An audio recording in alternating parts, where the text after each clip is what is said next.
അല്ലാഹു സുബ്ഹാനഹു വ തആല ലോകത്ത് ഭക്ഷണം റിസ്ക് വീതിച്ചു കൊടുക്കുന്ന ഒരു സമയമാണ് രാവിലെ സമയം, പ്രഭാത സമയം. ആ ഒരു പ്രഭാത സമയത്ത് മനുഷ്യരാകുന്ന നമ്മൾ ആവർത്തിച്ച് ഇനി പറയുന്ന 6 തെറ്റുകൾ ചെയ്യുകയാണെങ്കിൽ നമ്മുടെ ജീവിതത്തിൽ ഒരിക്കലും സന്തോഷമുണ്ടാവില്ല. നമ്മുടെ ജീവിതത്തിൽ എപ്പോഴും നഷ്ടങ്ങൾ മാത്രമായിരിക്കും. നഷ്ടങ്ങൾ മാത്രം നമ്മുടെ ജീവിതത്തിൽ കൊണ്ടുവരുന്ന 6 ദുശ്ശീലങ്ങൾ, പ്രഭാതത്തിൽ മാത്രം നമ്മൾ ചെയ്യുന്ന 6 തെറ്റുകൾ ഇനി മുതൽ ഒഴിവാക്കണം. അള്ളാഹു അതിന് തൗഫീഖ് തരട്ടെ. ഏതൊക്കെയാണ് ആ 6 തെറ്റുകൾ, എങ്ങനെയൊക്കെയാണ് അത് ഒഴിവാക്കേണ്ടത്, വിശദമായി ഇൻഷാ അള്ളാഹ് ഇന്നത്തെ ക്ലാസ്സിൽ നമുക്ക് പഠിക്കാം. അതോടൊപ്പം തന്നെ പ്രഭാത സമയത്ത്, രാവിലെ സമയത്ത് ഈ ഒരു ദിക്ർ പറഞ്ഞാൽ അല്ലാഹു സുബ്ഹാനഹു വ തആല അവനിക്ക് കൊടുക്കുന്നത് ഉഹുദ് മലയോളം വലിപ്പമുള്ള ഒരുപാട് നേട്ടങ്ങളാണ്, ഒരുപാട് പ്രതിഫലങ്ങളാണ്. ഉഹുദ് മലയെന്ന് പറഞ്ഞാൽ ഒരുപാട് നേട്ടങ്ങൾ നമുക്ക് അല്ലാഹു തആല തരും പ്രഭാത സമയത്ത് ഒരു ദിക്ർ പറഞ്ഞാൽ. മാത്രമല്ല കടലിൻ്റെ നുരയോളം തെറ്റുകൾ ചെയ്തിട്ടുണ്ടെങ്കിലും അല്ലാഹു തആല അതെല്ലാം പുറത്തു തരുന്നതാണ്. ഏതാണ് ആ ദിക്ർ? ഇൻഷാ അല്ലാഹ് ഇന്നത്തെ നമുക്ക് ക്ലാസ്സിൽ പഠിക്കാം. അവസാനം വരെ വീഡിയോ കാണണേ, മറ്റുള്ളവർക്ക് എത്തിച്ചു കൊടുക്കണേ. അല്ലാഹു അനുഗ്രഹിക്കട്ടെ. ആമീൻ. അസ്സലാമു അലൈക്കും വറഹ്മത്തുള്ളാഹി. ബിസ്മില്ലാഹി വൽഹംദുലില്ലാഹി വസ്സലാത്തു വസ്സലാമു അലാ റസൂലില്ലാഹി വഅലാ ആലിഹി വസ്വഹ്ബിഹി അജ്മഈൻ. അമ്മാ ബഅദ്. സ്നേഹ, ബഹുമാന, ആദരവുകൾ കൊണ്ട് അനുഗ്രഹീതരായ എൻ്റെ ശബ്ദം കേൾക്കുന്ന, നമ്മുടെ ക്ലാസ്സിൽ സ്ഥിരമായി പങ്കെടുക്കുന്ന എൻ്റെ ഉമ്മമാരെ, ഉപ്പമാരെ, സഹോദരി സഹോദരന്മാരെ, ഇന്ന് നമ്മൾ പറയുന്നത് നമ്മൾ രാവിലെ എഴുന്നേറ്റ ഉടനെ ചെയ്യുന്ന ചില കാര്യങ്ങൾ, പ്രത്യേകിച്ച് 6 തെറ്റുകൾ നമ്മൾ ചെയ്യാറുണ്ട്. ഭൂരിഭാഗം ആളുകളും ഇത് ചെയ്യാറുള്ളവരാണ്. ഈ 6 തെറ്റുകളാണ് നമ്മുടെ ഒരു ദിവസത്തെ എന്നല്ല, നമ്മുടെ ലൈഫ് ടൈം, നമ്മുടെ ഒരു ആയുസ്സിലെ മുഴുവൻ ഒരു ബർക്കത്തില്ലാത്ത അല്ലെങ്കിൽ ആരോഗ്യമില്ലാത്ത ഒരു നഷ്ടവാളികളിൽ പെട്ടുപോകുന്ന ആ ഒരു ഗണത്തിലേക്ക് നമ്മളെ തള്ളിയിടുന്ന ഒരു 6 ദുശ്ശീലങ്ങളുണ്ട്. ഈ 6 ദുശ്ശീലങ്ങൾ നമ്മൾ മാറ്റിയേ മതിയാകൂ. അള്ളാഹു തൗഫീഖ് തരട്ടെ. ആമീൻ. രാവിലെ എന്നതിന് വളരെ പ്രാധാന്യമുണ്ട്. പരിശുദ്ധമായ ഇസ്ലാമിൽ അല്ലാഹു സുബ്ഹാനഹു വ തആല വളരെയധികം പ്രാധാന്യത്തോടുകൂടി മുസ്ലിമീങ്ങൾക്ക് നൽകിയിട്ടുള്ള ഒരു സമയമാണ് പ്രഭാത സമയം. മുസ്ലിമീങ്ങൾക്കെന്നല്ല, എല്ലാവർക്കും രാവിലെയാണ്. എല്ലാ പക്ഷികളും മൃഗങ്ങളും അവർ ആരും രാവിലെ കിടന്നുറങ്ങാറില്ല. ഭൂരിഭാഗം പക്ഷികൾ, ഇപ്പോൾ രാത്രി ഇരപിടിക്കുന്ന പക്ഷികളുണ്ട്, അവർ പകലെന്താ ഉറങ്ങും, രാവിലെ കിടന്നുറങ്ങാറുണ്ട്. അങ്ങനെയല്ല, ഭൂരിഭാഗം പക്ഷികളും മൃഗങ്ങളൊക്കെ രാത്രി കിടന്ന് ഉറങ്ങുകയും പ്രഭാതത്തിൽ എഴുന്നേക്കും. പ്രഭാതത്തിൽ എഴുന്നേറ്റ് അവയുടെ ഇരക്ക് വേണ്ടി ഇരപിടിക്കാനും അതുപോലെ തന്നെ ഭക്ഷണം തേടാനൊക്കെ പോകുന്ന ജീവികളാണ്. കാരണം അവർക്ക് അല്ലാഹു തആല വിധിച്ചിട്ടുള്ള ഭക്ഷണം, റിസ്ക്, അത് രാവിലെ തന്നെ പോകണം എന്നവർക്കറിയാം. ഇപ്പോൾ നമ്മുടെ വീട്ടിലുള്ള ആട്, പശുവിനെയൊക്കെ നമ്മൾ കെട്ടിയിട്ടത് കൊണ്ടല്ലേ. കെട്ടിയിട്ടില്ലായിരുന്നുവെങ്കിൽ, നമ്മളെ രാവിലെ നമ്മുടെ പശുവിനെ, ആടിനെ നമ്മൾ കെട്ടിയിട്ടില്ല എങ്കിൽ അവൾ എന്ത് ചെയ്യും? രാവിലെ എഴുന്നേറ്റ് അവകൾ പുല്ല് തേടാൻ ഇറങ്ങും. അല്ലാതെ നമ്മളെപ്പോലെ കിടന്നുറങ്ങൂല. പുല്ല് തേടാൻ, എവിടെയാണോ കഴിക്കാനുള്ളത് അങ്ങോട്ട് ഇറങ്ങും. പക്ഷികൾ, അവകളെന്താണ്, പ്രഭാത സമയത്ത് അവരുടെ കൂട് വിട്ടിറങ്ങുകയാ. എങ്ങോട്ടാണെന്നറിയില്ല, അവകൾ ഇങ്ങനെ ഇറങ്ങുകയാ. എവിടെയാണോ അള്ളാഹു റിസ്ക് വിധിച്ചിട്ടുള്ളത് അവകൾ അവിടെ ചെല്ലുമെന്നാണ്. അപ്പോൾ പ്രഭാത സമയം എന്നുള്ളത് ബർക്കത്തുള്ള സമയമാണ്. നബി സല്ലല്ലാഹു അലൈഹി വസല്ലം തങ്ങൾ ദുആ ചെയ്തു, അല്ലാഹുമ്മ ബാരിക് ലി ഉമ്മത്തി ഫീ ബുകൂരിഹാ. പടച്ചവനെ, എൻ്റെ സമുദായത്തിന് നീ എന്ത് ചെയ്യണം? പ്രഭാതങ്ങളിൽ നീ ബർക്കത്ത് കൊടുക്കണേ. ഫിസ് സ്വബാഹി ബർക്കത്ത് എന്ന രാവിലെ സമയത്തിന് വലിയ ബർക്കത്തുണ്ട്. പക്ഷേ പല ആളുകളും 6 തെറ്റുകൾ ആവർത്തിച്ച് ഇതിങ്ങനെ സ്ഥിരമായി ചെയ്യുന്നത് കൊണ്ട് അവരുടെ ജീവിതത്തിൽ ഒരു തരത്തിലുള്ള ബർക്കത്തുമില്ല, ഒരു തരത്തിലുള്ള ഖൈറുമില്ല എന്ന് നമുക്ക് കാണുവാൻ സാധിക്കും. അല്ലാഹു തആല ഇനി പറയുന്ന ഈ 6 തെറ്റുകളും ജീവിതത്തിൽ ഉണ്ട് എങ്കിൽ അതൊക്കെ മാറ്റാനുള്ള തൗഫീക്ക് നമുക്ക് തന്ന് അനുഗ്രഹിക്കുമാറാവട്ടെ. ആമീൻ. ഒന്നാമത്തെ തെറ്റ്, നമ്മൾ അറിഞ്ഞോ അറിയാതെയോ ചെയ്യുന്ന ഒന്നാമത്തെ ഒരു തെറ്റാണ്. ഒന്നാമത്തേത്, ഉറക്കത്തിൽ നിന്നും എഴുന്നേറ്റ ഉടനെ അള്ളാഹുവിനെ സ്മരിക്കാൻ മറന്നു പോകുന്നു. ഇന്നിപ്പോൾ ഉറങ്ങുന്നത് തന്നെ ചിലപ്പോൾ 3 മണിക്കും അല്ലെങ്കിൽ 4 മണിക്കും 5 മണിക്കുമാണ്. രാത്രി മുഴുവനും മൊബൈലും കണ്ടിരുന്ന് അല്ലെങ്കിൽ അവിടെ ഇവിടെയൊക്കെ കറങ്ങാൻ പോയിട്ട് അവസാനം ഉറങ്ങുന്നത് തന്നെ, ഇപ്പോൾ IPL നടക്കുന്നു, IPL കണ്ട് അവസാനം, അതുപോലെ തന്നെ മറ്റു സ്പോർട്സുകളൊക്കെ കണ്ടിട്ട് അവസാനം ഉറങ്ങുന്നത് തന്നെ 5 മണിക്കും 3 മണിക്കും 4 മണിക്കുമാണ്.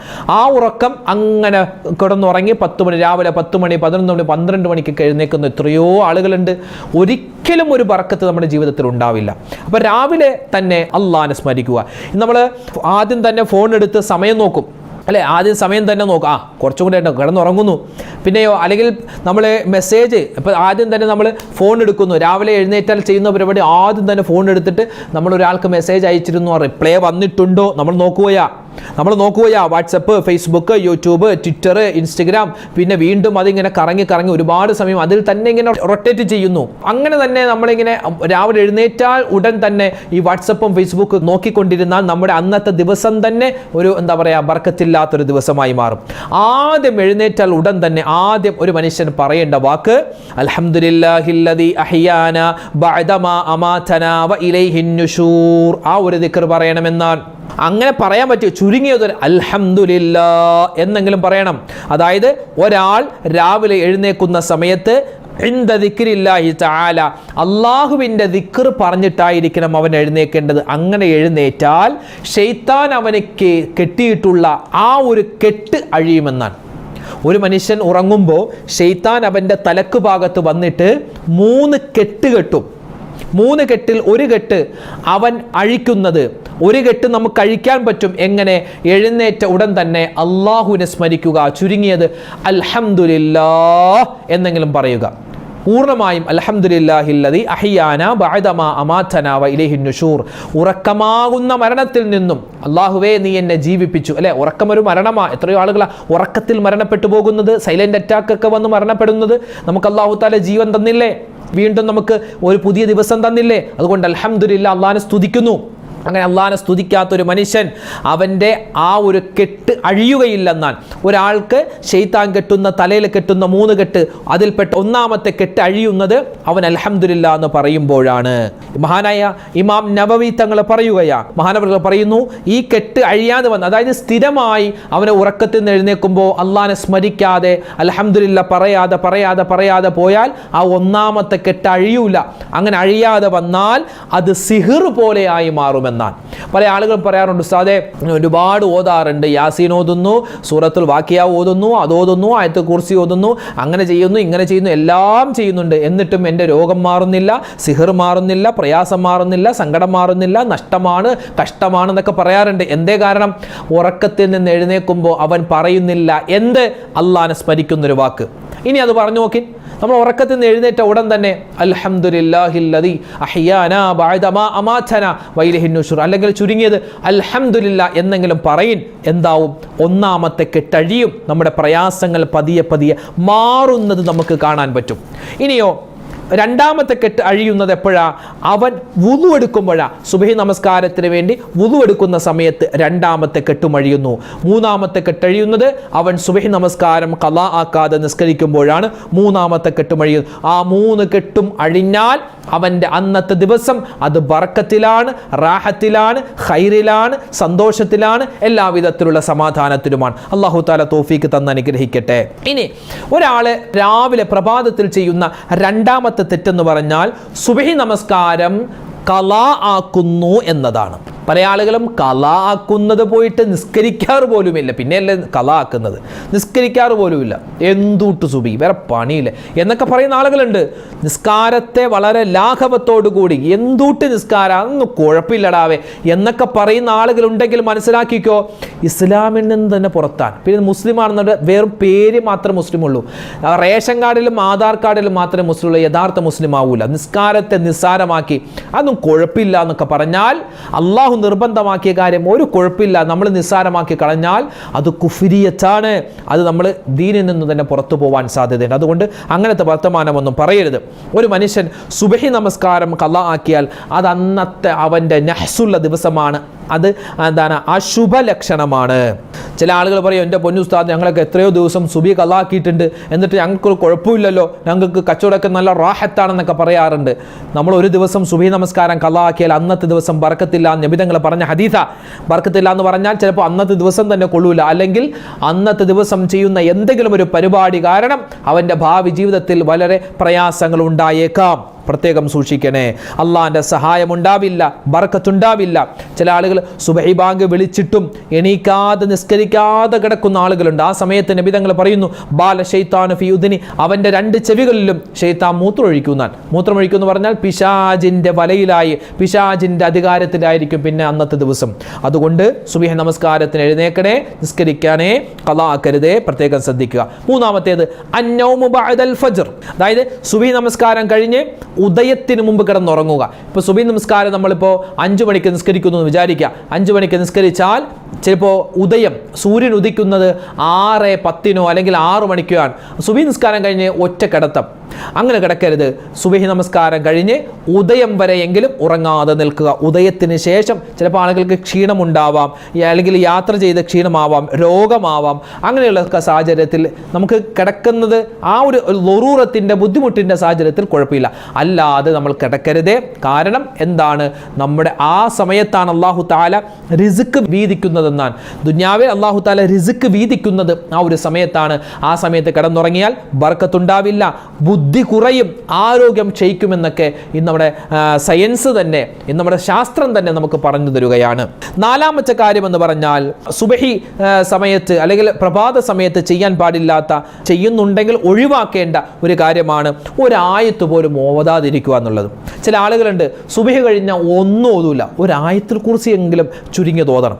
ഒരായത്തുൽ കുർസി അല്ലെങ്കിൽ ലൗ അൻസൽന, അല്ലെ ഒരു മനുഷ്യൻ സുബഹി നമസ്കാരത്തിന് ശേഷം ലൗ അൻസൽന, അല്ലെ സൂറത്തുൽ ഹശ്റിന്റെ അവസാനത്തെ ആയത്തുകൾ ലൗ അൻസൽന ഹാദൽ ഖുർആന എന്ന് തുടങ്ങുന്ന ആയത്ത് അവസാനം വരെ ഓതിയാൽ, ഒരു പ്രാവശ്യം തന്നെ ഓതിയാൽ മതിയടോ. എന്താണ് കിട്ടുന്നത്? 70,000 മലക്കുകൾ അവനിക്ക് വേണ്ടി ദുആരക്കും. ഏതുവരെ? അസറിന്റെ സമയം വരെ. അസറിന് ശേഷം ഓതിയാൽ സുബഹി വരെ മലക്കുകൾ ഇങ്ങനെ ദുആരന്നുകൊണ്ടിരിക്കും. അള്ളാഹുവിന്റെ സംരക്ഷണം കിട്ടും. അതോടൊപ്പം തന്നെ ഒരു മനുഷ്യൻ പ്രഭാത സമയത്ത്, അതായത് രാവിലെ സുബഹി നമസ്കാരത്തിന് ശേഷം ഒരു ദിക്ർ പറഞ്ഞാൽ, ഏതാണ് നമ്മളൊക്കെ സ്ഥിരമായി പറയാറുള്ളൊരു ദിക്റാണ്. സുബഹി നമസ്കാരത്തിന് ശേഷം 10 പ്രാവശ്യം പറയൽ പ്രത്യേകം സുന്നത്താൻ. ഏതാണ് ആ ദിക്ർ? ലാ ഇലാഹ ഇല്ലല്ലാഹു വഹ്ദഹു ലാ ശരീക ലഹു ലഹുൽ മുൽക്കു വലഹുൽ ഹംദു വഹുവ അലാ കുല്ലി ഷൈഇൻ ഖദീർ എന്നൊരു മനുഷ്യൻ 10 പ്രാവശ്യം സുബഹി നമസ്കാരത്തിന് ശേഷം മഗ്രിബ് നമസ്കാരത്തിന് ശേഷം പറഞ്ഞാൽ കടലിൻ്റെ നുരയോളം തെറ്റുകൾ അവൻ ചെയ്തിട്ടുണ്ടെങ്കിലും അള്ളാഹു പുറത്തു കൊടുക്കുന്നതാണ്. പരലോകത്ത് ഉഹുദ് മലയോളം വലിപ്പമുള്ള ഒരുപാട് നന്മകൾ മീസാൻ എന്ന തുലാസിൽ അള്ളാഹു വെച്ചു കൊടുക്കുന്നതാണ്. നിരവധി നേട്ടങ്ങളുള്ള ഒരു ദിക്റാണ് ലാ ഇലാഹ ഇല്ലല്ലാഹു വഹ്ദഹു ലാ ശരീക ലഹു ലഹുൽ മുൽക്കു വലഹുൽ ഹംദു വഹുവ അലാ കുല്ലി ഷൈഇൻ ഖദീർ. അത് മറന്നു പോവരുതേ. അല്ലാഹു തആല അനുഗ്രഹിക്കട്ടെ. ബിസ്മില്ലാഹില്ലദി ലാ യദുറു മഅ ഇസ്മിഹി ഷൈഉൻ ഫിൽ അർളി വലാ ഫിസ് സമാഇ വഹുവസ് സമീഉൽ അലീം. അങ്ങനെ എത്രയോ ദിക്റുകൾ, സ്വലാത്തുകൾ, തസ്ബീഹുകളൊക്കെ പറയാം. അപ്പോൾ എല്ലാം പറഞ്ഞില്ല എങ്കിലും ഒരല്പം ഒരു പേജെങ്കിലും ഖുർആൻ നമുക്ക്, അല്ലെങ്കിൽ ഒരു ആയത്തുൽ കുർസിയെങ്കിലും ഓതാതെ നമ്മൾ അന്നത്തെ ദിവസം തുടങ്ങരുത്. പ്രത്യേകിച്ച് സുബഹി നമസ്കാരത്തിന് ശേഷം അറിയാവുന്ന ദിക്റും സ്വലാത്തും പറയണേ. അതെന്താണ്? വലിയ ബറക്കത്താണ്, റാഹത്താണ്, ഖൈറാൻ. ഇനി 5ാമത്തെ കാര്യം, പല ആളുകളും ഉസ്താദ് ഞങ്ങളൊക്കെ വയസ്സായി, ഞങ്ങൾക്ക് ഇനി അതുകൊണ്ട് പറ്റൂല എന്ന് പറഞ്ഞ് മാറ്റി നിർത്തുന്ന ഒരു കാര്യമാണ് വ്യായാമം. അത് ചെയ്യാത്ത ഒരുപാട് ആളുകളുണ്ട്. പ്രത്യേകിച്ച് നമ്മെ സംബന്ധിച്ചിടത്തോളം ഇന്നത്തെ കാലത്ത് നമ്മൾ ഒരുപാട് അന്നജം കഴിക്കുന്നതാണ്, കാർബോഹൈഡ്രേറ്റ് കഴിക്കുന്നവരാണ്. നമ്മൾ ഒരുപാട് ചോറ് കഴിക്കും, വെള്ളച്ചോറൊക്കെ നമ്മൾ ഒരുപാട് കഴിക്കൂലേ? കഴിക്കും തോറും നമുക്ക് എന്താണ്, നമ്മുടെ കരളിലും അതുപോലെ തന്നെ ആന്തരിക അവയവങ്ങളിൽ ഫാറ്റ്, ഈ കൊഴുപ്പിങ്ങനെ അടിഞ്ഞുകൂടുമെന്നാണ്. അതുകൊണ്ട് നമ്മളൊക്കെ ഇപ്പോൾ നമുക്ക് ചോറില്ലാതെ നമുക്ക് പറ്റൂല. രാത്രിയും ചോറ്, അതുപോലെ ഉച്ചക്കൊക്കെ നമ്മൾ ചോറാണ് കഴിക്കുന്നത്. നമ്മൾ രാവിലെ ചുരുങ്ങിയത് നിന്നിട്ടെങ്കിലുമുള്ള ആ ഒരു വാമപ്പ്, അല്ലെ, എക്സർസൈസ്. അപ്പോൾ ചില ആളുകൾ ഈ എക്സർസൈസിൻ്റെ കാര്യം, വ്യായാമത്തിൻ്റെ കാര്യം പറയുമ്പോൾ തന്നെ പല ആളുകളും പറയും, എൻ്റെ പൊന്നു ഞങ്ങളൊക്കെ വയസ്സായി, ഇനി എന്തുട്ട് എക്സർസൈസ് എന്ന് പറയുന്ന ആളുകളുണ്ട്. അങ്ങനെയല്ല. നബി സല്ലല്ലാഹു അലൈഹി വസല്ലം തങ്ങളുടെ സുന്നത്ത് കൂടി നബി തങ്ങൾ എന്താണ് ആരോഗ്യം സംരക്ഷിക്കുമായിരുന്നു. എന്താണ്? ഭക്ഷണത്തിലൂടെയും അതല്ലാത്ത രൂപത്തിലും നബി തങ്ങൾ ആരോഗ്യ സംരക്ഷണം നടത്തിയിരുന്നു. നമുക്കിപ്പോൾ ഏത് വയസ്സുള്ള ആളുകൾക്കും എത്ര വയസ്സായ ആളുകൾക്കും ചെയ്യാൻ പറ്റിയ എക്സർസൈസുകളുണ്ട്, അല്ലേ? തല ഇങ്ങനെ നേരെ പിടിച്ച്, അപ്പോൾ നമ്മൾ ഇരുന്നിട്ട്, കസേരയിൽ ഇരുന്നിട്ടാവാം. നമ്മുടെ ഉമ്മമാരൊക്കെ അടുക്കളയിൽ രാവിലെ തന്നെ ജോലിക്ക് കയറും. ഞങ്ങൾക്കൊന്നും എക്സർസൈസ് ചെയ്യാൻ പറ്റില്ല ഉസ്താദ്, ഞങ്ങൾ ഈ ജോലി തന്നെ എക്സർസൈസ് ആണെന്നൊക്കെ പറയുന്ന ആളുകളുണ്ട്. എന്തുമാവട്ടെ, വളരെ സിമ്പിളായി ഏത് പ്രായക്കാർക്കും ചെയ്യാൻ പറ്റിയ, ഇന്ന് ഡോക്ടർമാരൊക്കെ പറയുന്ന ഒരു എക്സർസൈസാണ്, വ്യായാമമാണ്. ഒന്ന് നമ്മുടെ തല ഇങ്ങനെ പിടിച്ചിട്ട് ഇങ്ങനെ ഒന്ന് വട്ടത്തിൽ കറക്കുക, ഇങ്ങനെ കറക്കുക, പിന്നെ ഇങ്ങോട്ട്. ഇതെന്താണ്? നമുക്കൊരു എക്സസൈസ്. ഇത് നമ്മൾ നിസ്കാരത്തല്ലേ അസ്സലാമു അലൈക്കും വറഹ്മത്തുള്ളാ, അസ്സലാമു അലൈക്കും, അല്ലേ? ആ എക്സർസൈസ് തന്നെയാണ്. അതിങ്ങനെ നമ്മൾ ചെയ്യുക. പിന്നെ നമ്മുടെ ഈ സ്ട്രെച്ച് ചെയ്യാന്ന് പറയും, ഇങ്ങനെ കൈ ഇങ്ങനെ മുകളിലേക്ക് ഉയർത്തി അങ്ങനെ കാണിക്കുക. നമ്മൾ ഉറക്കത്തിൽ നിന്ന് എഴുന്നേൽക്കുമ്പോൾ ഇങ്ങനെ കാണിക്കൂലേ, അതും എന്താണ് നമ്മുടെ ശരീരത്തിനൊരു പുഷ്ടി നൽകാൻ, ശരീരത്തിന് ആരോഗ്യം നിലനിർത്താൻ പറ്റിയ ഒരു വ്യായാമമാണ്. പിന്നെ 2 കൈയും ഇങ്ങനെ മുന്നിലേക്കും അതുപോലെ തന്നെ പിന്നിലേക്കും ഇങ്ങനെ കറക്കുക. അതുപോലെ തന്നെ നമ്മുടെ വയറിൻ്റെ ഭാഗം ഇങ്ങനെ മുന്നിലേക്കും പിന്നിലേക്കും കറക്കുക. കാലിൻ്റെ ഭാഗം, ഒരു ഭിത്തിയിൽ ഇങ്ങനെ നമ്മൾ പിടിച്ചിട്ട് ഭിത്തിയിൽ ഇങ്ങനെ പിടിച്ച് ഒരു കാല് പൊക്കി ഇങ്ങനെ നമ്മുടെ കറക്കുക. ഞാൻ കാണിച്ചു തരേണ്ട കാര്യമില്ല, ഇപ്പോൾ നമുക്ക് നിങ്ങൾക്കൊക്കെ അറിയാം വ്യായാമം ചെയ്യാൻ. അതുപോലെ തന്നെ ഇപ്പോൾ നമ്മുടെ ഫോണിലൊക്കെ എടുത്തു നോക്കിയാൽ എത്രയോ വ്യായാമം അല്ലേ, എത്രയോ എക്സർസൈസിൻ്റെ വീഡിയോകൾ നമുക്ക് കാണാൻ പറ്റും യൂട്യൂബിലൊക്കെ. അപ്പോൾ നിങ്ങളൊക്കെ ചെയ്യുന്ന ആളുകളാണ്, അപ്പോൾ അങ്ങനെ ചെയ്യണം ഏത് പ്രായത്തിലും. ഇപ്പോൾ നമ്മുടെ കാൽമുട്ട് വേദനയും കൈ വേദന അത് മാറാൻ വേണ്ടി നമ്മൾ ചെയ്യേണ്ട പ്രധാനപ്പെട്ട കാര്യങ്ങളിൽ ഒന്ന് എന്താണ്? 3 കാര്യം. 1 എക്സർസൈസ്, 2 ഫുഡ് നിയന്ത്രണം, 3 നമ്മൾ എന്തെങ്കിലും ഇതുമായി ബന്ധപ്പെട്ട് മരുന്ന് കഴിക്കുന്നുണ്ടെങ്കിൽ കൃത്യമാക്കുക എന്നതാണ്. ഇപ്പോൾ ഏത് ഡോക്ടറിൻ്റെ അടുക്കൽ എന്ത് അസുഖത്തിന് വേണ്ടി ചെന്നാലും അവരൊക്കെ പറയുന്നത് വ്യായാമക്കുറവ്. ഇന്നിപ്പോൾ ഇരുന്നിട്ടുള്ള ജോലിയല്ലേ ഭൂരിഭാഗം യുവാക്കൾക്കും. ഇന്ന് പുറം വേദന, കാലുവേദന, എന്താ? ഇരുന്നിട്ടുള്ള ജോലിയാണ്. എക്സർസൈസ് കുറവാണ്, വ്യായാമം കുറവാണ്. അതുകൊണ്ട് വ്യായാമം ചെയ്യുക. പിന്നെ 6ാമത്തെ കാര്യം മധുരം കുറക്കുക, പഞ്ചസാര കുറക്കുക. നമ്മൾ രാവിലെ തന്നെ നല്ല പഞ്ചസാര ഇട്ട് നല്ല കട്ടൻ ചായ, സുലൈമാനി അല്ലെങ്കിൽ നല്ല പാൽ ചായ കുടിക്കുന്നവരല്ലേ അല്ലേ, അത് പരമാവധി അങ്ങോട്ട് ഒഴിവാക്കുക. ഉസ്താദ് ഒഴിവാക്കാറുണ്ടെന്ന് ചോദിക്കും. ഞാനിപ്പോൾ അത് ഒഴിവാക്കി വരിക. മധുരം വളരെ കുറക്കുക. ചോറ് ഇപ്പോൾ വളരെ കുറച്ച് കഴിക്കാറുണ്ട്. വീട്ടിലൊക്കെ ചെല്ലുമ്പോൾ കഴിച്ചു പോകാറുണ്ട്. അപ്പോൾ നമ്മൾ ചോറ് കഴിക്കുന്നത്, ഇപ്പോൾ ഒരു ഡോക്ടർ പറഞ്ഞത് നിങ്ങൾ ചോറ് കറിയാക്കിയും കറി ചോറാക്കിയും കഴിക്കുക.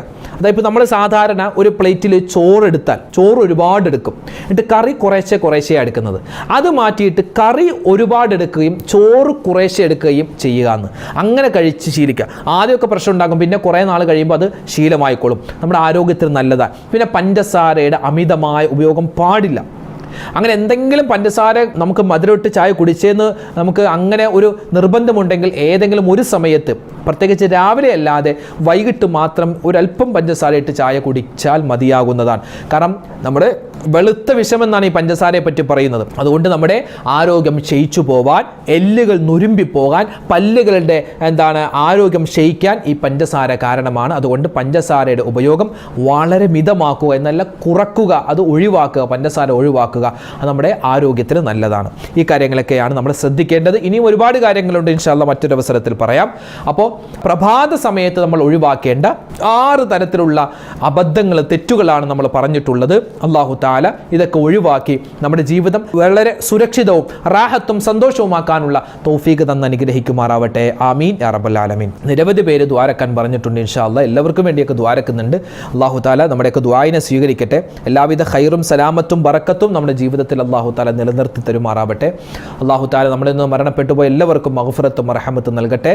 പ്രത്യേകം ഇന്നത്തെ ക്ലാസ്സിൽ ദുആരക്കാൻ പറഞ്ഞ ഒരുപാട് പേരുണ്ട്. അല്ലാഹു എല്ലാവരുടെയും എല്ലാ ഹലാലായ മുറാദുകളും ഹാസിലാക്കട്ടെ. നമ്മുടെ ആരോഗ്യം അല്ലാഹു നിലനിർത്തി തരട്ടെ. പിശാചിൻ്റെ കെണിവലയെ തൊട്ട് അല്ലാഹു കാക്കട്ടെ. ആമീൻ യാ റബ്ബൽ ആലമീൻ.